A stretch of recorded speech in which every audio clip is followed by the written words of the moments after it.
All right, let's go ahead and get started.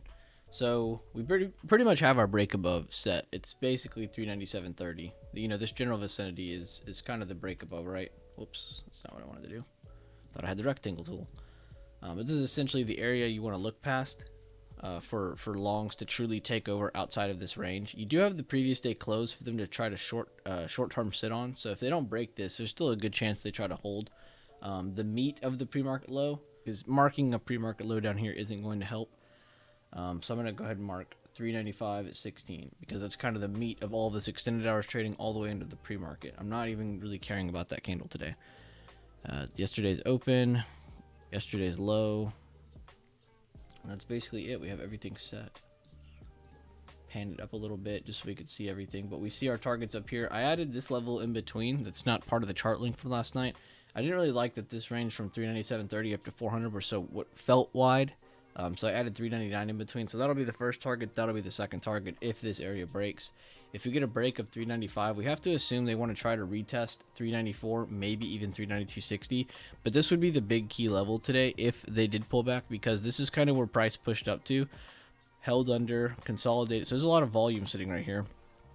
They dip back down and they take it over. No retest either. They just kept going.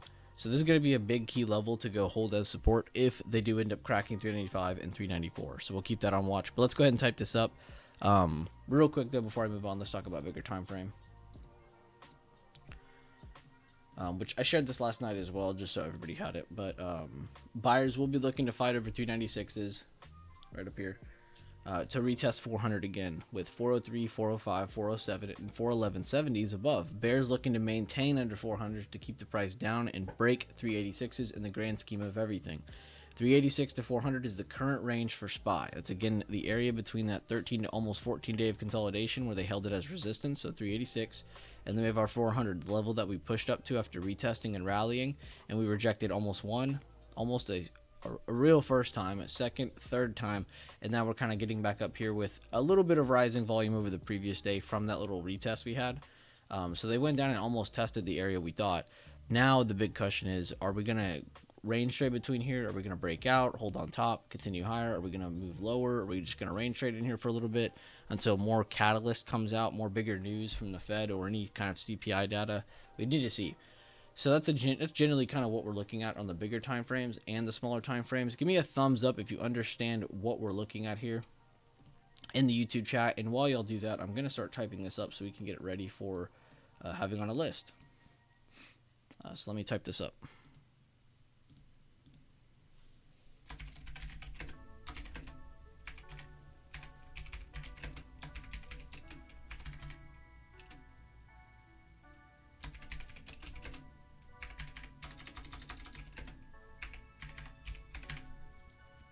I'm trying to type 50. 60 feels weird.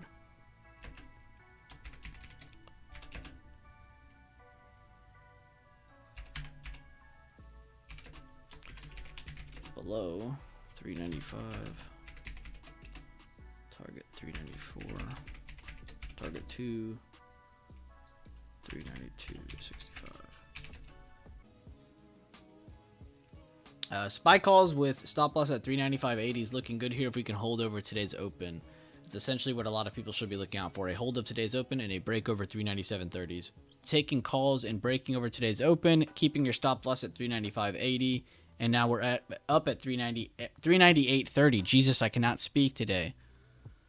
And what do we look for after an open range breakout, everybody? Let's say it slows down finally. What is something we can look at for a second possible opportunity? What do we call that? Does anybody know? Exactly, the 80, the retest. That's exactly what we're looking for now. And what can we do fib-wise to give us some sort of short-term confirmation? What is something we can do? Where can I put a fib at? From what to what? Even though we don't have it yet, but what could we mark? Exactly. From breakout to the slowdown. Breakout to the high. Lie to high.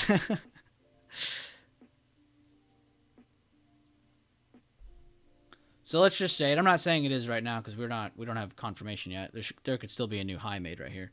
But let's say that high is right here. Let's just say this is it, right? Where can we go from? The point of the breakout, right? Which actually is from today's open if you want to be serious about it. Up to this area, right? So where should we be looking for a short-term retest? Between 397.30 and 397.50. It should be a short-term retest here if this is the high. Again, this is all situational. We could still push a new high here and completely invalidate that. But I'm just saying, in case that is the high for right now, what would we be watching? So 397.50 all the way down to 397.30s. This is the area we need to watch for a possible reversal. Holy crap, that wick was crazy. But great answers, everybody. I'm really happy to see a lot of you guys paying attention. Of course, not just from the open range breakout, but from the retest and what to mark. He's shocked by that wick. Fell off his chair. Who says I'm in a chair? What if I float? Possible third wick on SPY here. 50 cents away from the main target at 399. But getting some wicks now. We'll see if some pullback happens. We did have a little short-term pullback. But nothing crazy yet. Also, from the plan I showed y'all this morning on JBake, he did really good out the gate on Amazon. Getting the smackdown at open. If we get a pullback for a clean entry. Already hit 3 targets to the downside. 95.70 is a good area for potential bounce. But if we lose that, it will get real bloody. And then he made, I think, 12%. Yeah, 12% overall in the trade. Shows entry. Shows his first scale where he took profits. Very good spot. Second scale, and then as price pulled back up, he finally got out of the position entirely. So really, really good job by JBake and the BB community today. SPY touching 399. All right, let's get one review of SPY real quick, guys. So of the yesterday's close, we had our little area here as well between 396.40 397.30s. We also had the break below at 395. That was never even touched. This morning, as you guys can see, we ended up dropping a little bit below it open. Initially we dropped, held that previous day close, got a good little pop. So nothing really crazy to say start buying, but it is an initial signal saying, hey, there's some support here. If it breaks, could be a really good short. Ended up holding though over the next 10 minutes as they had rising volume break over the 397.30s. What entry is this, chat?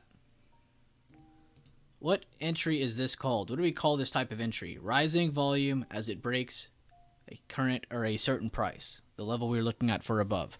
What is this type of entry called? Exactly. I was waiting for more answers. We got it, though. 40%. Exactly. 40% entry. Now, let's zoom up. Did we get any kind of retest entry today? If you go from point of breakout to the top of the first slowdown, which is actually about here, did we hold anything? Yes. Was it significant? No. It's a short-term retest. Does everyone remember the difference between a short-term retest and the 80% retest? This is what we call a short-term retest. It's still the same thing, but it's not as strong because it's a short-term retest, right? If we would have gotten the pullback down to here and then the pop, it'd be really sexy. I think all of us can agree on that. This is what a lot of people focus on and they miss because they don't know what to look out for. You need to understand there are two types of pullbacks. The short term where you get, sometimes it's a 3-bar play and they keep going. Sometimes it's just a couple candles and they keep going from that same area, right? Or you get that pullback down to the point of breakout. We did not get that today. Let's go back to the bigger time frame.